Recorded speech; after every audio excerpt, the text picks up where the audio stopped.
Hello and welcome back to another episode of CamBro Conversations. Today's conversation, we are joined by Amber Zoe, radio presenter, host, and blogger. Amber, thanks for joining me.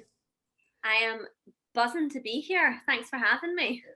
Delighted to have you. And it's always good to chat to somebody who likes to talk at length and likes to dive into topics and does it for a living as well. So we've got an expert here on the podcast. I feel like that's just my dream. Like the girl at school that didn't stop talking and is now talking for a living. I do need to say before we go on, if you hear any noises like a pig, it is just my Frenchy soul in the background, because he's going a bit crazy. So we'll just move with it. He sounds like a little potbelly pig. He's very cute. Amber's on dog sitting duty today in the house, so needs to keep an eye on Saul. But I think the first question that springs to mind, Amber, is you're probably best known to me anyways, from getting acquainted with you as a radio presenter.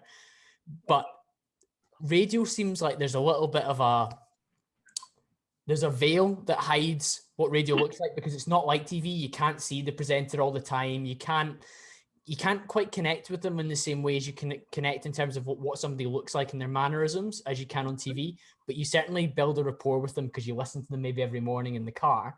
Yeah. But there's a lot of secrets there. So I'm going to dive into a lot of those with you, Amber. How on earth do you end up as a radio presenter? To be honest, radio is just something that I have always loved. I've always listened to, like growing up, you know, as a child, my mum and dad would always have the radio on. It was always the first kind of, because before social media and everything as well, it was the first point of any sort of breaking news or anything that was happening. It was so instantaneous, and I still actually think it's got that magic. And I know you said that you can connect with TV presenters from looking at them, but sometimes, in fact all the time, like I actually think radio is more intimate because quite often it's just you and the radio presenter in your car, or just you and the radio presenter in your kitchen cooking, you know, for your family, and you've shut the door and you just want to hear some good music and some chat, and it's quite intimate that way. You know, it's just your voice, and I think you can tell a lot from somebody's voice, you know, how they're feeling, what kind of day they're having, if they're happy, if they're feeling a little bit sad, or, you know, sometimes you maybe not be feeling too well or have a bit of a sore throat, and somebody will pick up and say, are you okay? Like, you sound a bit stuffed up. You just focus more on the sound, which I think makes it more intimate, to be fair. So yeah, I've always loved it. That makes a lot of sense actually, Amber, because you've got this connection with somebody who you probably listen to more than you watch a particular actor on TV. Unless you're binge watching the latest Netflix series, you're probably listening cumulatively to the radio an awful lot more. And like you say, it appears in a lot of different areas and guises of life during different things that you're doing. So maybe some people associate you with the drive home from work, or they associate you with the commute from the office, or they associate you with when they do their cooking for their dinner, whatever time of the day that your show's on. That's when they connect. So you said you always loved the radio. Was it an ambition that I want to be a radio presenter, or did you have other things that you liked? So I have always just wanted to work in media, whatever this umbrella of media meant. You know, of course now it's everything. It's TikTok, it's Instagram, but for me it was always TV and radio. I saw myself on like C Babies as a kids TV presenter, but I also saw myself on the radio. So like I always believe you're your own person and you should, you know, follow your own path. But I think like having inspirations is really important. And somebody that was always so inspirational to me growing up was Fern Cotton. Because I felt like she was just very relatable. She was always herself. She was on the TV. I kind of grew up when she was doing all the kids TV stuff. So I was a child then, and then the teenage stuff, and then she was on the radio. So for me, I thought, you know, she's kind of, that's what I want. Like, I would love to do TV, radio. She's doing podcasting. She had a column and was writing. She's got books. And I thought, that's me, just under this umbrella of media, is where I want to be. So presenting was always front of mind for me, always. Yeah, just on Fern Cotton, I think she probably became more of a national treasure through her radio show than her TV. I think she was more appreciated through radio than television. I remember on CBBC, like yourself, probably of a similar age group. But you found this focus, like, I would love to work in media. I want to be a presenter. How did that start? Were you a young age? Did you expose yourself to this kind of thing? Yeah, so to be honest, if I take it kind of right back, I was just always really interested in like music, drama, art. When I was like a teenager, I was part of an extras agency and just kind of did like little bits here and there. Quickly realised that acting wasn't for me. I did want to do the presenting. So I got quite a few little kind of projects, if you like, presenting maybe like initiatives or educational DVDs for schools, which was quite cool because I was only like 15 and doing that kind of stuff. And then I just was always so interested in radio, to the point, I would listen every day. And I actually remember there was a day I was listening to Clyde One and I was only just turned 18, and they were advertising for something at the time that was called the Scottish Media Academy. And they said, you get to come into Clyde and you get to learn. And it was a course that you paid for at the time, but now it's the Bauer Academy, and I think it's now funded. It was when I was there, as I was leaving Clyde. But at that time, you had to pay for it. And I hadn't long started working on a 0-hour contract in a shop. So I was like, don't have the money at all for it. And I remember phoning my mum straight away. And she said she could just tell in my voice that it was something I wanted to do. And I have never been brought up like just getting things, I've always known the value of money. I knew what this course was costing. I think it was about £200, and I knew that wasn't, just disposable income. I knew that was quite a lot of money for my mum and dad. And they said, we can tell you really want to do this. And I'm so thankful they paid for me to do that course. And it was just like a taster for everything. We did some journalism, we did some piece to camera work, but it was really the buzz of Radio Clyde for me that I was like, this is where I'm going to work. This is what I will be doing. And it just happened to coincide with me starting a degree in English. So I had to get my way through that, but still keep my foot in the door at Clyde. So yeah. Yeah, I love that your parents could hear in your voice that this was something that actually meant something to you beyond, I guess your degree in English was a bit of a tick box, but yeah. clearly what resonated with you most was, I want to dive into this area of my career. And I suppose you're almost counting down the days till the degree was finished. Yeah, that's what it was like. There was a few times that I thought, I'm going to leave uni, and I'm glad I didn't, because I've now got that degree. Like, you're right, it's kind of like a box ticking. And it was also, leaving school and people saying, oh, but you're academic, you need to go to uni. And media is such a fickle industry, you're too academic to work in radio. And I kind of, I guess, absorbed some of that negativity in and was like, oh, I need to go to uni. And I did something I was good at, which was English. But inevitably it has opened doors, and it's also it's not too far from what I'm doing just now, because obviously radio is involving talking, listening, reading, writing. So I use it, I guess, every day. Yeah, do you know I think that's the only defense. I did a politics degree, Amber. Again, I actually wanted to be a sports journalist when I was at school, and the guys that I was writing in the press box with when I was writing match reports for rugby said to me, don't just do a journalism degree, because they're churning hundreds out from Strathclyde, I think it was, every year. Do a social science or an English lit where you're writing lots and you show that you can write and speak and take information. And you could always do journalism on the side in terms of building up your portfolio. And I'm really glad I did that. And it sounds like the same for you, where although you're not working as an English teacher, or you're not working with big books and texts every day and sharing the wonders of English literature with the world, you're using some of the skill set of taking lots of information, distilling it down, and then, like you say, listening, writing, speaking clearly on the radio. So it's funny that that skill set was obviously there, but you're just channeling it in a public way. Exactly. So you go into Clyde, you do this, what was the course called, Amber? It was the Scottish Media Academy at the time, which is now the Bauer Academy, and it was a week-long course I did. Right, super. So big investment from mum and dad to stump up the cash to do that. Very thankful for that, make those moves. When you do that course, do you start to make some contacts within Clyde that you can maybe get work experience with? How do you go from there? Yeah, that's exactly what I did. I got an email of a guy who I knew could get me in for work experience. I just needed that contact. When I had that contact, I just pestered, like, when can I come in? What can I learn? Is there anything I can do? Like, people will say, oh, to get on the TV or to get on radio, you need to start by making tea. Genuinely true though. I'm like, if somebody needs a cup of tea, I'll be there. I'll make the tea. I will take the concert tickets to the Hydro or the Armadillo or wherever. I will drop off competition winners' prizes. I'll do anything.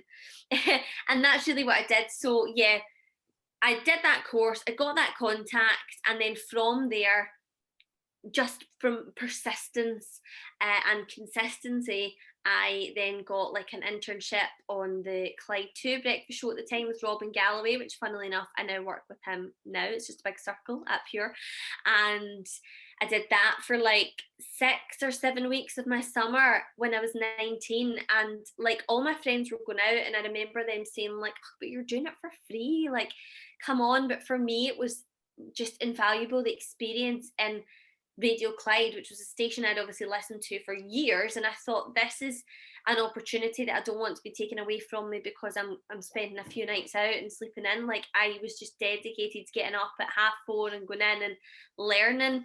And I think a huge thing for me was to get to know everybody. So I always say it was like a big jigsaw that makes up a radio station, and I wanted to know all the puzzle pieces. So not just because a lot of people think radio and they think presenters, but behind that you've got like the sales, promotions, adverts, social media, journalists, news at Clyde as well, sport, digital. There's so many teams, and I kind of wanted them to know that I was serious about it, and I wasn't coming in and going, I'm going to be the next big thing. I'm here to do my own show and I don't care what you do. I was like really interested in what they all did.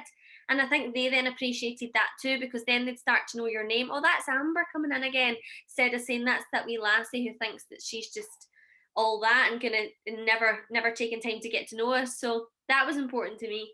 Yeah, and again, I think it underlines your commitment. Obviously, it's unfortunate that it wasn't like a paid internship or anything like that, but Yeah. there's so much that we can do to improve our CVs and move forward. And at 19, there was probably very few people that were going to be able to apply for the job by the time that you were wanting to go full time after uni that would have that experience in their CV, who knew the intricacies, of radio. Like you say, you had a thirst for knowledge, and it's so funny how you have certain things that just light your fire and you have a passion for, and your ability to work for free, get up at 4:30 in the morning, which is not what 19-year-olds do, is it? They want to go out till 4:30 in the morning, till I think at that point it would have been like Cushion Jelly Baby or whatever else was on, and you've ended up instead getting up early, maybe delaying some of the gratification of the nights out and just enjoying yourself with your friend group.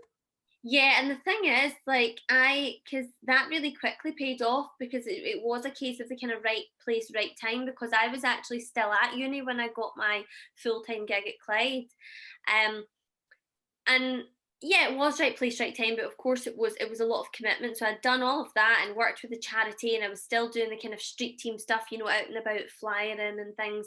And they just really needed, people were moving about and moving on, and they needed somebody to fill that drive time travel slot. And again, I was only 19 when I got that slot, and I was still at uni, but I just needed to do it, and I covered a few times, and then was just lucky enough to be offered the job. And that really, I got on the career ladder early, because now I've been in radio like 7-8 years, and I'm 26, and it's kind of paid off now, because at 24 I got my own drive time show, which is something I'm proud of. And some days when you feel rubbish, you can kind of look back and say, well, this is how far I've come already. So it is good. It's the zoom out piece there, isn't it? Because you could maybe have a particularly bad week on radio. I don't know, downloads and listens are down, Amber, or you cut too early on that track, or something went wrong in an interview, and you're thinking, oh God, this is a struggle. But then you zoom out and you think, well, some of my achievements are quite remarkable for my age, for my experience level to attain that. Yeah, I think as well, being young, and like what you're saying, you have a bad week, and a bad week or a bad shift on radio and I imagine TV as well is very different to like, I don't know, say you are like working in an office, or you're a plumber, or you're a painter, or you're a nurse or something, you know, these are all like amazing jobs, and you know, I just so much respect people who do them, but I think like it's funny because you can make a mistake in silence, whereas in radio you can't. And this is what frustrates me about like the kind of Scottish society and the British society really as well, is that they always focus on the negatives. Like, so if I was to make a mistake and say, I don't know, call you Craig, you know, and call you the wrong name or something, sorry, my dog sounds like a pig, they'll say, oh, haha, I just heard you calling that guy Craig. That's not his name. His name's Colin. Yeah. And you're like, okay, but think about what I did right. Do you know that way? Like, I think you need a thick skin. So I just can have a laugh and have banter, but I think a lot of people can, and they could take it to heart and take it personally. Yeah. There's noise squeaky toy. Yeah, don't worry. There's a lot of tall poppy syndrome in Scotland. I don't know if you've heard of that concept before, Amber, but effectively, sometimes when somebody's doing something a little bit different and growing at a different rate to others, it can make those around you feel uncomfortable, and they want to chop the poppy down to the same level.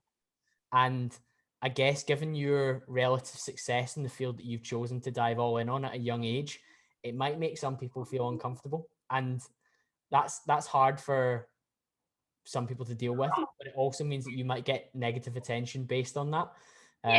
It's unfortunate when that happens, but I think you're clearly thick enough skin to manage. You mentioned mistakes on radio. What's the worst mistake that you could make on air? Do you know what? I'd say the worst mistake you could possibly make would be like swearing or saying something offensive, of course. Other than that, like, I think genuinely the mentality I have going into most shows and stuff is like, what's the worst that could happen? Nobody's gonna die, right? You like you say, like you press a track early, or in fact the worst thing for me is silence. If there's silence, it's never good. Silence in a radio station, people just start running. What's going on? But I think when like nothing terrible's gonna happen. So I say that, like, you know, people will notice the negatives, but you just have to be thick-skinned about it. But nothing drastic is going to happen. See, if you do go too early to something, or too late for something, or there's a silence, you might say, oh, what's happened there? Right, I'll learn from it. But yeah, the worst thing that could probably happen was you said something offensive or swore. But I think, you know, if you're in your right mind, you're not going to say anything like that on the radio, you know. And it's funny because as soon as I actually, believe it or not, I actually swear quite a lot, like at home, around my boyfriend and my friends. And I think it's just because, like, I've been so conditioned for years just not to do it on air, and so I'm just like, I need to let it all out. Yeah. And so it's funny though, because as soon as that microphone goes live and that red light's on, it's just almost like a filter. You just wouldn't dare, because my friends have said that to me before. How the hell do you not end up swearing? And you just don't. It's just like professional mode. So yeah, I actually don't think there's anything too bad you could do on air, unless, yeah, of course, it was something horrible, which thankfully I've never done. You've managed to avoid. You mentioned there about the not swearing filter. Is there anything else that you need to have as a persona, as a radio presenter, Amber? Is there an Amber Zoe change of personality that maybe has to occur to be your best self on radio? Not really, because I feel like, especially now as well, with like, this is kind of what I always say is like the podcast era, like we're doing just now, you know, podcasts are just very chatty, and I quite like to think of myself as a presenter like that, just chatty and coming across to you like I would as a friend. And I like to think of it as just a catch up with a pal when I'm on the radio and people are listening. But I don't think yet nothing changes, and I think that's what makes each presenter their own and relatable, because you can just talk about, I think sometimes as well, you can, like, I'll sometimes overshare because I'm just on my own in a studio chatting to a mic, and I'm always imagining like you're just talking to one person, and I'll just share about my life and things. And I think it's important, especially nowadays, to be realistic. People can see right through if there was a persona, or, you know, the thing is, it's just having that sense maybe not to say, and or say like there's a vote coming up, or like a, you know, a big kind of political thing, you obviously wouldn't comment on that. So Yeah. just like that, or like football, like I don't really comment much on football unless it's a laugh or a joke or something that's happened. Like, Yeah, of course. I think that's important. You mentioned there that you got to work at a young age with Robin Galloway. You're back working with him now. He's like a really well-established name in Scottish radio. What were some of the big things that you maybe learned from him as part of your apprenticeship? Oh, I don't know. I can't even remember because I was 19 at the time. Like, there's just so many presenters that I was working with at Clyde, and I learned so much from, and obviously Robin included again, who's now at Pure, but everyone from like, I got to like co-host the breakfast show with George Bowie, who I listened to from being a young age. I worked with Grant for 6 years on the Home Run. I nearly forgot what it was called. Yep. Loads of different presenters, just so many of them, and so I took something from every presenter, which I thought was I was in quite a unique position, that being that kind of co-host or sidekick, like you could see how different presenters worked and things. So I can't remember specifically what I'd have taken away in like 2013 or 14, whenever it was, but I think it was just the whole dynamic at that time of how a proper radio show worked, and actually realizing, you know, the work and effort that's put into it. Yeah, if there's not something specific from Robin, what do you think makes you a good presenter, if you're willing to accept that compliment? I think probably, like I was saying, just being like relatable. I want to be the kind of girl that you'd listen to on air and people would say, she's just like me. You know, I came from Cumbernauld, and for somebody to be able to say, I would love to do a job like that, and she's just like me, you know, listening and saying she's a bit of me, instead of listening and it's so far-fetched from real life. That's what I think I am kind of on the road to achieving, being a really relatable presenter, and that inevitably is what I want to be. Yeah. Did you ever work on many shows where there was call-ins from the listeners? I think obviously the most famous in that kind of genre is like in Glasgow anyways, like football phone-ins, but did you work where any like the listeners are phoning in? Because I think that might be one of the biggest risks, surely, that somebody says something a bit off. Yeah, I worked on Super Scoreboard for 5-6 years. I did the travel bulletins. So I obviously got to work with all of the kind of pundits and stuff, and it was great fun. But yeah, it was very interesting to see how fast paced breakfast shows are. Really fast paced. The drive time shows are quite fast, and Super Scoreboard was like mad fast because it was constant callers on and things. But there was I think it was like a 7-second delay, just in case somebody said anything. It was just really to cover everybody's backs, I think, and it was the right thing to do. You know, there would be just a very slight delay that they could dump a caller if anything went wrong or something was said and it wouldn't go out on air, which I definitely think is the safest option. But most of them were just great banter to listen to. Yeah, that's true. It's certainly a good listen after there's been like maybe controversial results, and one half of the old firm will be going bananas while the other half enjoy themselves. That's the nature of our city, I suppose. Yeah. What else would you say goes on behind the scenes that other people aren't aware of within radio? Obviously, we've got that 7-second gap there for calls, which is maybe something that other people weren't aware of. But what are some of the other things that you worked on? So things like maybe the street team that you were out doing. What's the deal there? Well, I mean, obviously that's not something I've been part of for a kind of long time now, and I'm not sure. I don't know how it's working now because of COVID and restrictions and stuff. But at the time, that was more like if there was events going on, you'd be there like dressed up as a mascot or wearing like your hoodie and representing the station, sending out flyers like that, dropping off prizes to competition winners. So there's lots of that going on. And yeah, it was quite fun. I quite enjoyed being in the street team, and yeah, just lots of behind the scenes stuff. So I guess for me, it would be more the preparation and planning that goes into my show, because a lot of shows have a producer. I don't, so I am my own. I'm the presenter, but I'm also a producer, researcher, everything. Like I kind of the show. If you like, the show's kind of made up for me. But at Pure Radio, there's a lot more freedom with the music than there was when I was at Clyde, although I never had my own show there. So like I am kind of free to swap out songs if I want to, or put in different imaging, like the sweepers that you hear that say like Pure Radio, The Left Home with Amber, things like Yeah. that. I can do all that myself. But you're building the show yourself, and I don't have somebody saying to me, let's do this or let's do that. And so sometimes I find that difficult because I love working on my own, but I also like working. I'm such a people person. I like working with somebody, you know, bouncing ideas off somebody, chatting to somebody. And I found that difficult moving over at the start, was to like, because if you hear somebody talking on the radio, you've got like a beginning, a middle, and an end, and you need to get out of that story. You know, it was finding that out, finding the way to get out of it and into a song without just always saying, this is Little Mix, this is Pink, you know, this is Bon Jovi, like finding other ways kind of to do it. And that's something I guess I'm still learning and always will be. But it's the planning and preparation, like, and even just like the other day, I'm just trying to think off the top of my head, like it's been really hot. So I've obviously got little Sol.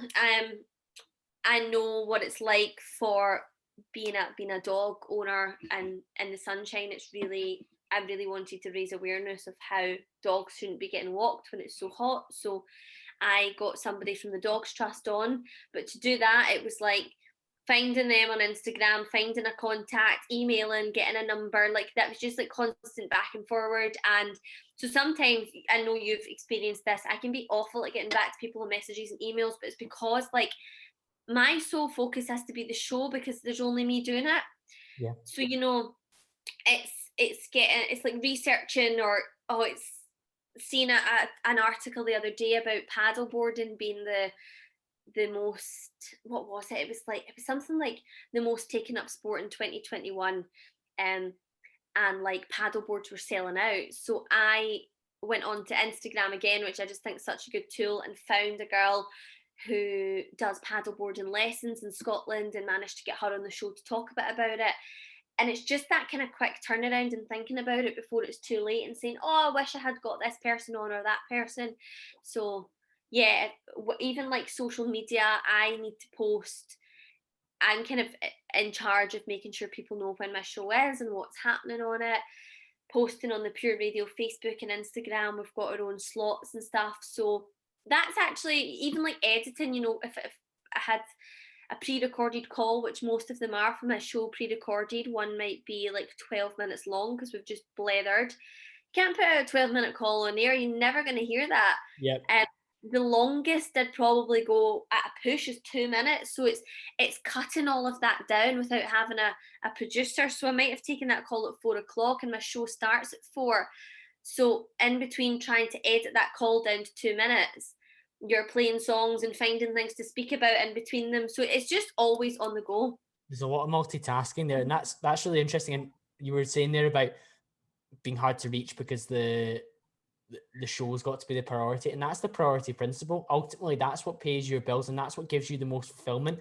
Everything else that sits alongside that is ultimately just the sprinkles of the icing on top of the cake. You need to make sure that the cake, the show itself, is in its best position, particularly with the responsibility you've got as the producer, the presenter, the researcher, the one that's recording the calls, the one that's editing the calls, the one that's pressing the button to make it all happen. So there's an awful lot there.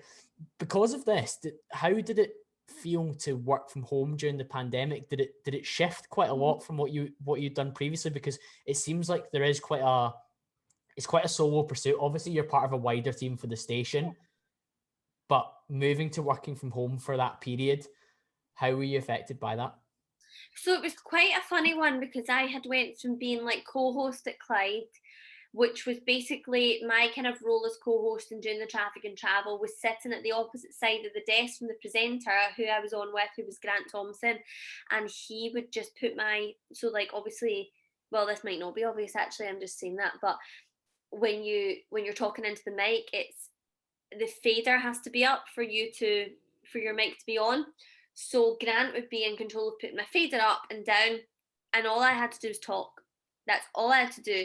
And I went from that to learning a completely new system at Pure, and a new desk, and being in control of not only my own mic, my own show, like you're saying, the buttons, everything.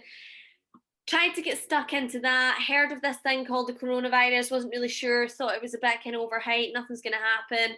And then it was like, oh my God, I had been I think I had done my own show for, it must have been 10 weeks, and then we were put into lockdown. So I had only been in that studio learning 10 weeks, just like a baby. It was brand new to everything there.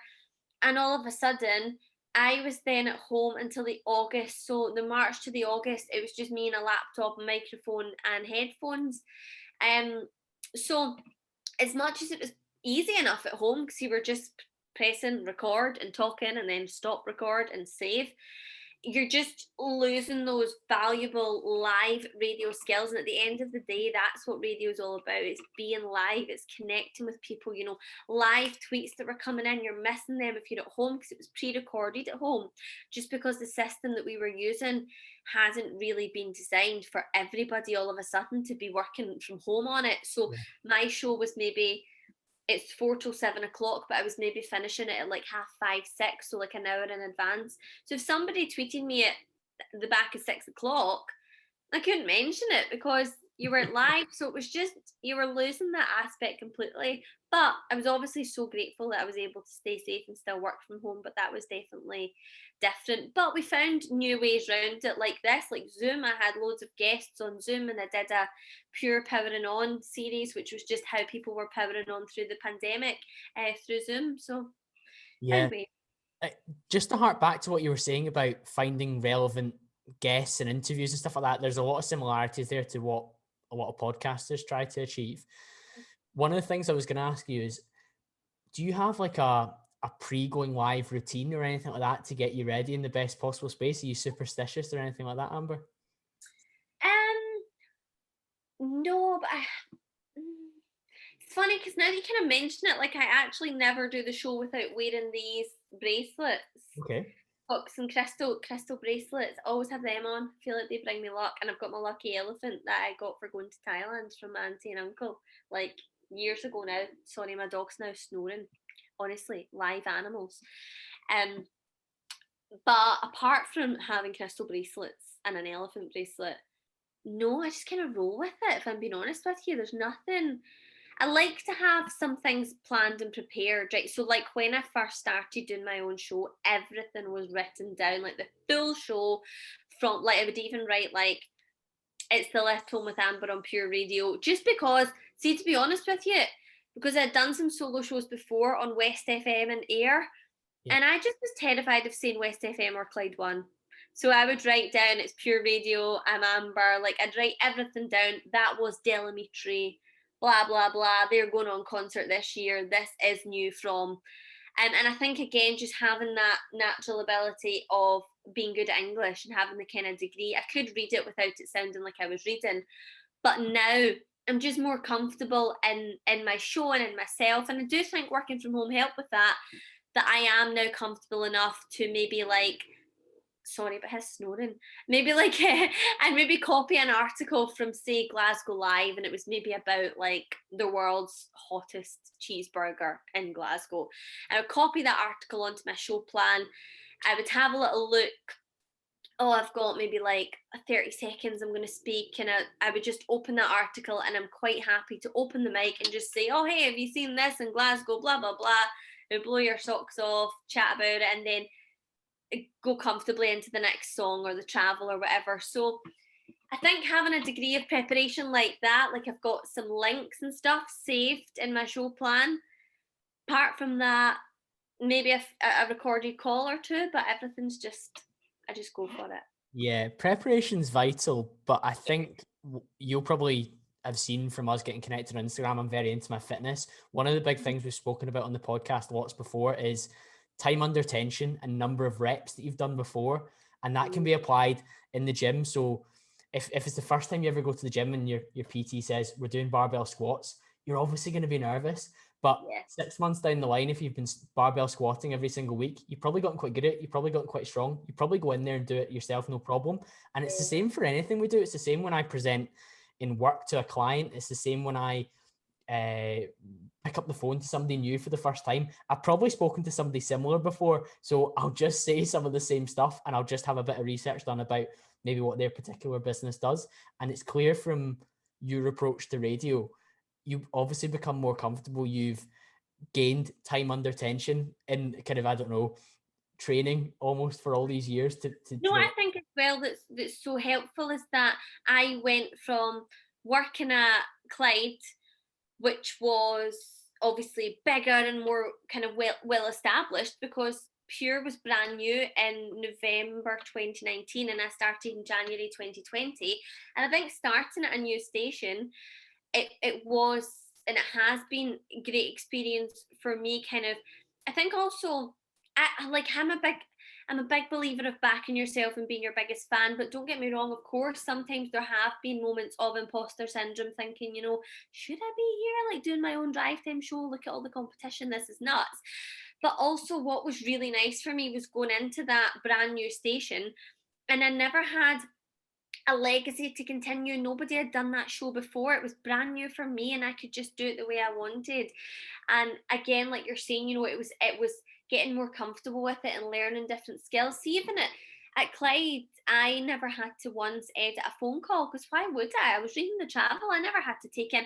And if Grant was getting a call about the travel, he would just quickly edit it up and play it from his side of the desk. Like, whereas now I have those skills to make like imaging or beds, which is like the music that we talk over. I know how to kind of make that, and I know how to edit, and it's just really made me an all-round better presenter, I think, but also a better skill set in radio. So yeah, like you say, at the start I was terrified of like even taking a call, because oh my god, what if I'm taking the call and I accidentally put the desk live and it goes out on air, let alone even editing it. To now you just do it as second nature. So it is experience, you just need to do it. Yeah, and I think that gives people reassurance. I think if you're not experiencing imposter syndrome and stuff that you're doing, then you're probably not growing or pushing yourself hard enough in whatever aspect you're in. Yeah, I always say feel the fear and do it anyway. You just feel that fear and you just say, this is igniting something in me, I'm just going to do it. And when it's done, you're like, look at what I did. Yeah, Amber, wise words there. So we've talked a lot about radio, but one of the other big areas of your life is clearly your content creation on Instagram, and that sits alongside your career. You probably fall into the bracket of influencer. Again, some people like that term, some people don't. But do you think people recognize you more for your voice on radio or for your Instagram profile and the content you put out on there? It's a funny one. I think more radio. People have recognized my voice before, or me, but I think as well it was more putting a face to the voice, and then they kind of know who you are. But it's also funny, like before events, remember events? They are coming back, but they were nice. And when I would be like hosting, and somebody would then be like, oh my god, I know your voice. Like, I didn't realize that's what you looked like. I can't believe you're young and 5'2". I thought you were this big, tall. Like, they have this image of you in your head, and it's really funny, because I was the same when I was younger. Like, I remember meeting people from the radios from Clyde when I was younger, and I thought, that's not them. In my head there was something completely different. Obviously social media changes that, but yeah. And I know what you're saying about the term influencer. I think it's just weird because it's kicked around, but when you really think of it, everyone's an influencer in their own right. Like, people are influencing every day other people to be nurses, teachers, personal trainers, like influencing them to try their best. So I think influencing is a really positive term. It's just now kind of been adopted more by the fashion influencers, which again isn't a bad thing, because they do blooming amazing for themselves. But I'm not as such a fashion influencer. I just try and influence like positivity, being yourself, working in radio. I probably recently I've been awful with content creation because other things have taken over in my life, and I think that's okay. See, at the end of the day, it's a free app on your phone. Like, it's great, and content creating is amazing, but it's not my full-time job. And so see, if I'm stressing out because I've not done a story, or I've not been present, or I've not posted a grid post in 4 days, like, it's a free app. Don't ever let a free app get you down, because it's not worth it. So in terms of that priority principle, then your career in radio comes well before any brand deals that you might get on Instagram? Yeah, Yeah. definitely. So I've not established, like, I would like I would like to think that I will continue in, radio and media, and who knows, TV, magazines, newspapers. I don't know where I'll end up, but I would like that to be my bread and butter. That's why I'm doing what I'm doing, and I think that kind of it does permeate through my social media. But yeah, I should be uploading a reel daily, and yeah, I should be posting photos 3 times a day. I just can't, and sometimes there have been things, in the past where it's like somebody's maybe sent you something lovely, and they're kind of like, "Did you get it? I've not seen you post about it." And I've had to just say, like, listen, like, I do have a job and I appreciate it so much, but I need to just get round to it kind of in my own time, because this job does take over. Because if my show then starts to, take the hit from it, and really kind of not doing as well, then that's when you land yourself in a bit of hot water. So this is my ultimately where I want to be, is being a presenter. Yeah, and I think the way you speak about it, given that we've spoken about it at length now, your fulfillment you get and the passion you've got for your show comes through. Yes, you're probably passionate about sharing high quality brands or things that you've been up to on Instagram, and that's valuable. But does it get you excited the way that you've been excited about talking about your radio show? Probably not, if we're honest. I think it depends. I mean, like, if I got some amazing brand partnerships, I probably would be more active on it. But if I'm being really honest, like, the big brands that approach bigger influencers don't really approach me as much. But I think it's because, um, like, I kind of have Adam, who you've met, or we kind of were introduced to through, um and he'll sometimes say, I would put you forward to work with this brand, but they've come back and said, you're not fashion focused enough. And that's fine, like, because I'm like, this is the dress in Primark, and like, I've had stuff that I wear for years, but like, it's just that's not my focus. And I would, as much as I totally admire the girls and guys and content creators who go out and do photo shoots on the streets, they look amazing, but that's their job and they've got that time. Whereas for me, and my boyfriend Callum as well, who inevitably we live together, and he's the one taking the photos. Like, during the week, him and I are passing ships. We're busy, busy, busy. He does radio too. He's got his show to plan, on his radio stations that he's on, and so we're just busy, and we don't have time to say, "Oh, listen, I'm going to do my hair and makeup and go and get an outfit, and let's go to a field and I'll run through it in slow mo and you can film me." We just don't have that time. Like, Yeah. this is, like I was saying, this is our bread and butter. This pays our mortgage, and is what we love, is radio. So, but I do love Instagram and social media and the positives of it, connecting with people. Yeah, you create pretty, and this is a horrible buzzword at the moment. All you need to do is throw up a peace sign and go authentic. But you do create authentic content, and you can see that you genuinely quite like what you're sharing. It's not a case of every post being an ad. In fact, one of the other days, I think you posted you behind the mic and showing the view from your office and just the joy that you were getting. And then, of course, maybe the next post was a gifted item that you really liked, but there wasn't the pressure for you to turn up on the grid every day with, this is my latest ad, this is my latest ad. And I think that's probably why. A lot of ads, to be honest, because ads are paid, but gifts aren't. And I don't accept all gifts for a start, and it's not being rude. It's just sometimes there is a pressure to post, and either A, I'm really busy, B, it's maybe not something, like you're talking about authenticity, and authenticity is so important to me. It's not something I would use or has value to me, and that's not a bad thing. It's maybe something, like a particular product, or like meat, and I don't eat meat. Yeah. So, like, if you're offering me meat, I'm not going to take it, like burgers or whatever. um which sometimes happens. You just get offered some different things, which is lovely, but also sometimes I think it's being authentic to yourself. Like, for example, actually a good example is, I've went to the same lady for my nails since I was like 17, and I've been offered, there's so many people will do your nails for free, and I don't get my nails for free, and I pay for them, don't get discount, but I still go to this lady, and she said to me, "Go and get them done for free." But I'm like, no, because it's important to me, because I support you, but also I will put up pictures and I'll tag her salon, and people will say to me, "Oh, you go to Desiree, so I go there now." And that's important to me, instead of being like, "Oh, Amber goes there. Oh, wait a minute, now she's going. Oh, wait, last week she was there, now she's there." it's just that consistency, and for me, it's being real. Amber, honestly, you're speaking my language here. It's really, really bad when you see it on Instagram when maybe people post competing brands and it's not great at all. But like, I genuinely think a sincere recommendation means so much. Like, I share, like my brother and I recently, with our new jobs getting a bit hectic, we got a cleaner to help us out in the flat, and that sounds like such a luxury, and it is a little bit.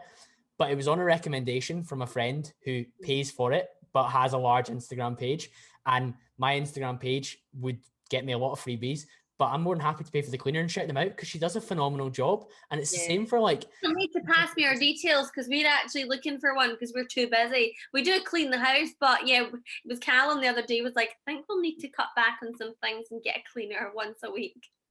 yeah, I've got a good recommendation for you. But I think that level of authentic recommendation, and again, you were saying there about everyone being an influencer. I've chosen a plumber through Instagram. I've chosen somebody to do my boiler through Instagram. I've chosen somebody um to valet my car through Instagram, and not just because they were on somebody's page that had X number of followers, but because I trusted the person that was sharing it. So I think the element of trust that you maintain with your audience by still sharing a lot about your career and your passion for that, as long as as well as your kind of your positive content and then the occasional gifted thing, then that's healthy, Amber. Yeah, and it's weird because I obviously don't have like a trade as such for people to get in touch. Like I'm not a hairdresser or a plumber, but it's funny like the trust people have in you and the way that they believe that they know you. And I'm not saying they don't know me, but they don't really. And through listening to me on radio and also watching my stories, do a lot of kind of talking to the camera stories, people just think they know you, which is lovely. But it's funny because even like I had COVID at the start of June, and I documented my experience purely. I wasn't going to put it on social media, despite the fact I put on what I had for my breakfast. I wasn't going to. The reason I did was because the lateral flow, cutting a long story short, was a very faint positive line, and I took it as a negative. And then I looked again and I thought, wait a minute, I started to develop a cough. I'm going to take another one. And it was faint. And that was actually a positive. So I thought, I'm going to share this. So the amount of people I had sending me pictures of theirs, asking me for advice, asking me about symptoms. And obviously for all of them, I would say, listen, I'm not a medical professional, but this is my advice, or this is what happened to me. Or I would direct them to the kind of government website. But the trust they had in you, or like somebody messaged me the other day and said, hi Amber, sorry to bother you, but you're the only person that I know that's had COVID. And I thought, like, you don't actually know me, but it's the trust they've got in you is actually really nice. Yeah, and do you know, one of the reasons I was so keen to talk to you is because you've probably built that with your audience through hours on the radio. The connection that I've noticed with the people that listen to my podcast versus the people that followed me on Instagram for 3 or 4 years is so much deeper, because it's a bigger investment to put somebody in your ears for 45 minutes to an hour once a week, more than that for you, than it is to scroll past their photo where they look quite nice, or there's even their stories. But like you say, that probably supplements the fact that you're such a familiar voice as well. It's like two really good channels for them to engage with you on. Definitely. Last question for you, Amber, is really, you lead this busy lifestyle. We talk a lot about habits and systems in the podcast. What do you have in place that enables you to, one, meet these goals, but also look after yourself? Just, you mean like day to day? Yeah, like how do you make sure you get everything done, but also what do you do to make sure that Amber Zoe is in the best possible position to feel okay? It's funny because like my life is just like not organized sometimes, but I think that comes from having a creative brain and having a creative household. Like I say, like Callum works on the radio as well. Um and sometimes we're just both creative people, which quite often it just leads to chaos. It's quite, it can't, I guess it can be organized chaos, but it's our own kind of bubble of chaos, which is, it's weird because in terms of routine, ours is so strange compared to other people's, because like I'll say to people like my usual get up out of bed times like 9:30, and people are like, oh, that's so late, I'm a morning person, I need to be up. And I'm like, well, my usual go to bed times maybe like 1:30 in the morning, because Callum doesn't get home from work till 11 at night. And if I want to watch an episode of something with him, I'm kind of staying up later to do that. But also my show's not starting till 4. So I go into the office on average about 2 o'clock every day. So like if you're taking 2 o'clock in comparison to somebody going in at 8 in the morning, it's so different. And so like I have stressed myself out about this for years, saying yes to appointments at 8 o'clock, or saying, oh, I'll come to PT at 6:30. And by the time I'm going into work, I've hit a brick wall and I feel sick, because it's not healthy. So my habits are so different to other people's. Yes, I'll get up and I try and establish a good morning routine. I do love my crystals and my gratitudes and everything. I love that. I love yoga and I like going to the gym. My favorite time to go to the gym is about 7:15 at night, because like for me, that's just the time it's quieter, but it's a time it fits my routine. And a lot of people say, oh, you're better going at this time. What's better for someone isn't always necessarily for somebody else, which is Adherence is the big thing, Amber, with fitness. Yeah, exactly. So I think for us, we do have a strange lifestyle for just now, but it works for us. We're young, we don't have kids. Having dinner some nights, it's funny because like Lynn Hogan, who works on Pure Radio as well, I sent her a photo. She was like getting ready for bed, and I sent her a photo of me boiling potatoes at 10:20, because I knew I wasn't going to be going to bed till like 1 in the morning. So for me, having my dinner at 10:30 was fine. It's not every night. Most nights I'll have dinner about 8, but I don't go to my bed till like after midnight, 1 o'clock in the morning. Still get my 8-9 hours sleep. I feel great. I feel refreshed. But my morning routine won't start till 9:30, 10, and that's okay. It's actually taken me years to realize that is okay, because of the pressure I felt from people to be like, you should be getting up before the sunrise. And I read all this about it and I want to get up before sunrise and do all this amazing stuff. But sometimes if I do that, your work I'll need pattern's not going to allow that. I'll need to nap during the day, because of my show starting at 4 and I've been up at 5 in the morning. That's like, that's a whole day until the show starts. It's so true, and it's funny the pressure we do feel when we see what somebody else's optimal looks like versus our own. And if you tried to mimic, I don't know, a particular influencer's morning routine, like you say, you'd be knackered. You'd need your nap at 2 o'clock, and then you'd be rushing into the office at 4. Like, right, I'm here, let's go.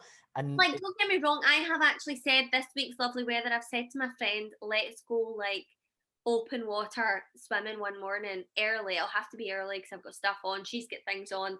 I would plan that and do it. Get on with my day. I'm not going to die. It's one day getting up at 6 a.m. I'll be fine.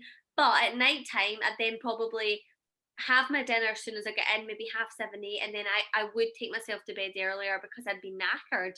But I do sometimes do things earlier, but the kind of optimum time for creativity for me is night times, like evenings, or even going to bed. Sometimes I find myself at midnight, I'm on my laptop and I'm like, oh my God, I've got an idea. Or it's just, that's when I'm most kind of creative.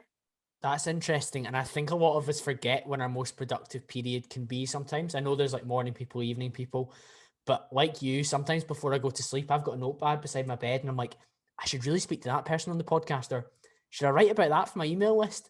And it's funny how when other stuff starts to switch off and you've maybe not got the stimulus of something on TV or something in your hand or thinking about something at work, your brain's like coming up with a lot more creative stuff. So it's amazing that you've managed to identify that, Amber. And I've really, really enjoyed this chat, and I'm sure the listeners have as well. Where's the best place for them to head to continue the conversation with you? Oh, you can get in touch with me anytime. It might take me 2 weeks to reply, but I will reply at some point. And I am on all social media channels at I'm Amber Zoe. Perfect. That'll be linked in the show notes below. Thanks again for listening, guys. If you have enjoyed this, take a screenshot, pop it in your Instagram story, tag me at call.cambro, and tag Amber at I'm Amber Zoe. And I'll be back to speak to you all again very, very soon.